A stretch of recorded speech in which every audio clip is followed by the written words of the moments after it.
असर differential equation lecture number 25 में आज हम homogeneous second order differential equation solve करेंगे और हम देखेंगे कि इसके रूट्स क्या आते हैं। इससे पहले मैंने जो क्वेश्चंस किया वो सेम रूट्स के लिए था, फिर उससे पहले जो था वो रूट्स उसमें रियल थे लेकिन डिफरेंट थे। जहाँ पे हमारे पास रूट्स क्या आ सकते हैं तो मैं आपको कह चुका हूँ ये जो डिफरेंशियल इक्वेशन है आप इसको इस तरह भी लिख सकते हैं d²y/dx² + 4dy/dx + 7y = 0।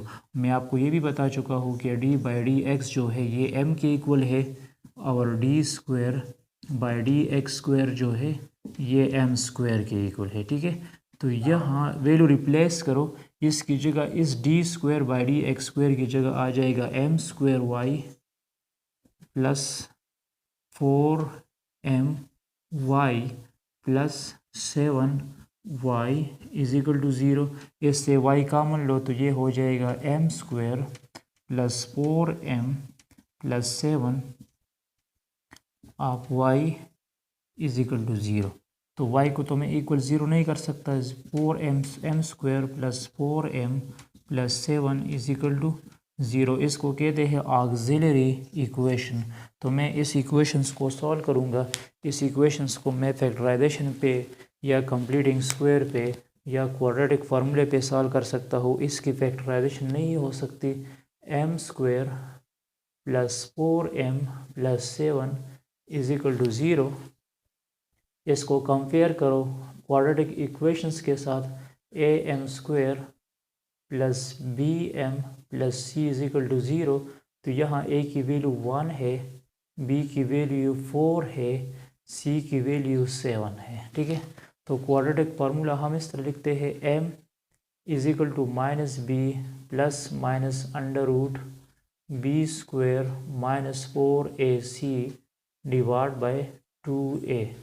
तो लगा दो वैल्यू -b की वैल्यू है -4 ± (b²) 4 whole square -4ac। a की जगह लगा दो 1 और c की जगह लगा दो 7 / 2 1। तो ये हो जाएगा m = -4 ± (4 4 16) -28 / 2।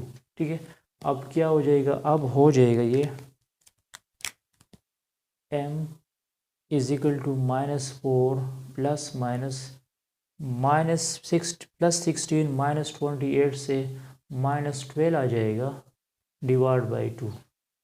अब इस -12 को मैं लिख सकता हूँ इस तरह -4 + -1 क्रॉस 3 क्रॉस 4 3 4 12। ठीक है, मैंने ये क्यों लिख दिया, क्योंकि इसका 4 का अंडर रूट हम निकाल सकते हैं। तो ये हो जाएगा -4 + -1 अंडर रूट, -1 पे अलग अंडर रूट लिया, 3 पे अलग अंडर रूट लिया, 4 पे अलग अंडर रूट लिया / 2। अच्छा, जो हमारे पास -1 अंडर रूट है इसकी जगह हम आयोटा लिख देंगे, i लिख देंगे। क्या लिख दिया, i लिख दिया। इस 4 अंडर रूट की जगह मैं 2 लिख दूंगा और ये √3 अपनी जगह पे आ जाएगा, इसका मैं अंडर रूट नहीं ले सकता। अब इस -4 और 2 में मतलब क्या कॉमन है, 2 कॉमन है। जब मैं 2 कॉमन लूँगा तो ये आ जाएगा -2 +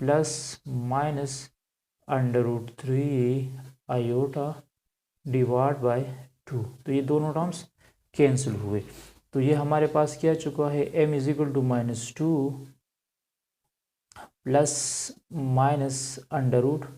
√3 आयोटा। तो एक m की वैल्यू क्या है, एक m की वैल्यू है -2 + √3 आयोटा और एक m की वैल्यू है -2 -√3 आयोटा। ठीक है, ये इसका मतलब 2 सॉल्यूशंस आ चुके हैं। अच्छा, इसके बाद हम इसको इसकी फुटिंग करेंगे नेक्स्ट लेक्चर में। Stay touch with us.